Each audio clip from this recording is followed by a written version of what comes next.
Zack Snyder, you love him, you hate him, you probably got an opinion on him. Everyone does. And in case you didn't know, he's got a new movie coming out. Not technically. He has a director's cut of a movie he's already done. Two director's cuts of Rebel Moon Part 1 and 2. And I have a lot of thoughts on those Rebel Moon movies, mostly that they are completely and utterly piles of garbage. And it's got me thinking. Zack Snyder is a very, very, very polarizing director. And why is that? What's the main reason for why he's so polarizing? Well, when you really look down to it, it's just because of he can go a little bit too far into his own style and start to get to the point where it's style over substance. And there's a big reason for that. And I kind of wanted to talk about it because the Rebel Moon director's cut is going to be coming out soon. And so I figured now would be a good time to finally talk about this. So, what is Zack Snyder's biggest weakness? When I think about it, the biggest thing that ultimately kills his movies, what it comes down to, is his writing. Okay, let's look at Zack Snyder's filmography. Now, he's made some pretty good films, some pretty bad films, a lot of it, but let's specifically look at the movies he's written. So, what has he written? He's written 300. Granted, that's a great movie. I love 300. I could watch that all day. But let's look at what else he's done. He wrote Sucker Punch. We all know how Sucker Punch ended. He's also done the Rebel Moon movies, and then he also wrote the 300 sequel. So again, all of those movies are really bad except for 300, which is impossible to argue against. It is such an epic movie. But you take away 300, you look at the movies he's written, and they're not good. And you can especially look at Sucker Punch, where it just went way too far and just everything was just so poorly done. And you think about like what's the main reason for the cause of it. Well, I think the first thing you got to look at with Zack Snyder is his writing. Like I said, I don't think Zack Snyder is a good writer. The thing with Snyder mostly is that he can make some really great looking movies. However, I think he can make some really great looking movies with someone else's idea. I feel like when he works best, he's using another script and using that to make it a reality and showing this writer's ideas and presenting them in real life. And that's what I always think he works best, especially looking at his DC movies. I like his DC movies. Batman v Superman is, I like to say, it's never before has there been a movie so close to greatness while at the same time so far away from it. With all its faults and everything, it looks great, and I don't think Snyder could have written a better version of that movie. And same thing goes with his Snyder cut, the Justice League Snyder cut, that somebody else wrote the movie and then he created it to actually be presented to everyone. And I think that's when he ultimately works best, is when he uses another writer to create a good movie. Dawn of the Dead.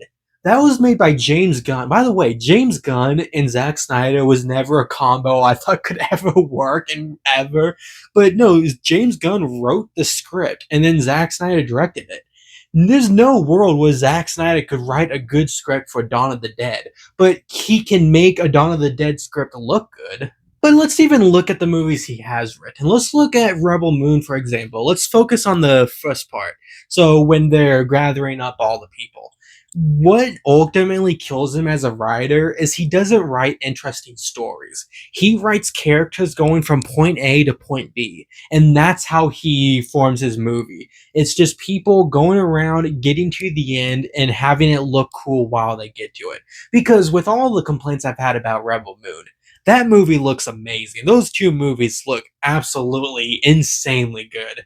And I think that's the biggest thing about him, is that he can make a good movie, he can make a movie look good, but he can't make a good movie. But also, I will admit, writing isn't his only problem. Sometimes it's even his directing style himself. So let's focus on Rebel Moon Part 2, for example. So much of that movie was in slow motion, and Zack Snyder loves slow motion. And when it works well. Well, let's look at the opening scene of the Snyder Cut.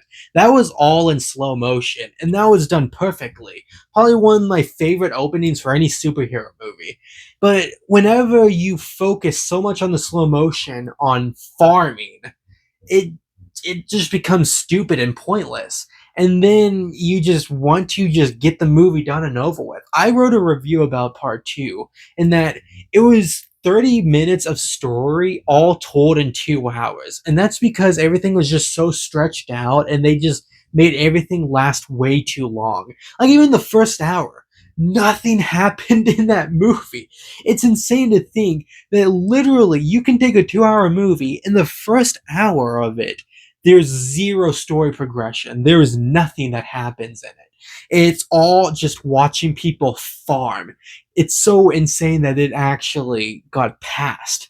And then like that's the biggest thing with like his he just goes too far into his style sometimes. It's another reason why I think 300 works so well. Because by 300, Zack Snyder knew his style of filmmaking. He knew what kind of movies he wanted to make. However, he wasn't so far into that world of his own style that he wasn't going too far into it. So, like, he knew what was too far and what wasn't too far. And with 300, I mean, you got some great slow motion, like that one with Gerard Butler just like going through all the soldiers and is like zooming in and then zooming out and all that stuff. That is perfect use of slow motion. However, he didn't automatically just the next shot. It was another just a slow motion of like him like slicing his sword or something, and then you had some normal action, and then there was another like 10 seconds of long slow motion. It wasn't anything like that. He knew what to do to make it perfectly everything all work out really well. And that's just the thing with Zack Snyder now is he's so consumed and obsessed with his own style that he goes way too far with it. He can really make something epic. He can make some truly epic movies. However, he can also make some truly bad movies. He can so easily go into that level of style over substance, and he very often goes into that realm.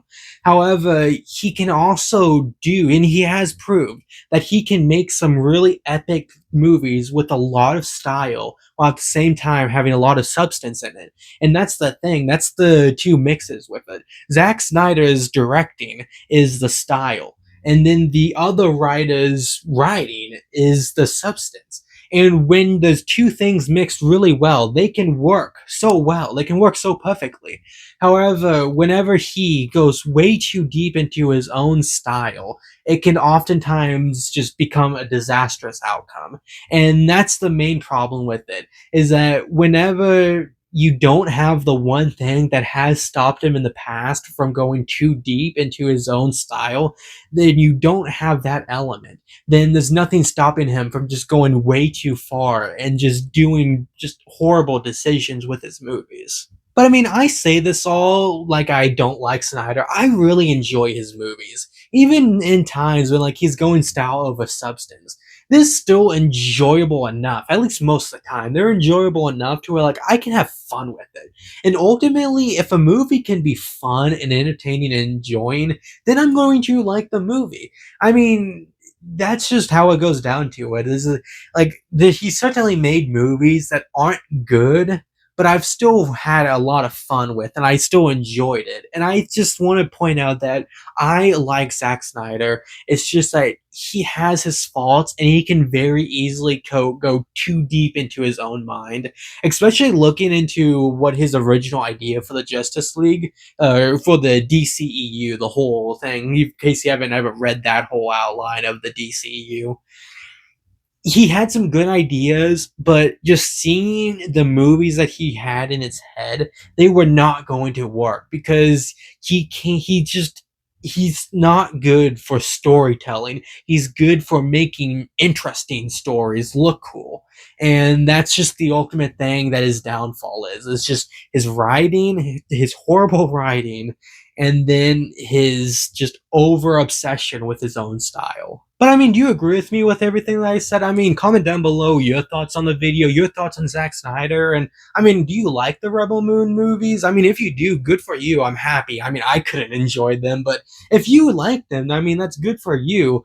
And I mean, I'm going to be reviewing the Rebel Moon director's cuts. I'm going to be sitting through. It's going to be painful experience, but I'm going to start from start to finish, watch all 6.5 hours of those director's cuts. Not looking forward to that. I say this, maybe those movies are completely fixed. Who knows? Probably not. But yeah, I mean, that's all my thoughts on his directing style, all his whole thing. That's how you can fix Zack Snyder. And I mean, do you agree with me, everything that I said? I mean, comment, like I said, comment down below all your thoughts. And if you enjoyed the video, like and subscribe, share the video. And yeah, I mean, that's really all I have to say. And thank you for making this far. But yeah, that's movie talk. See ya.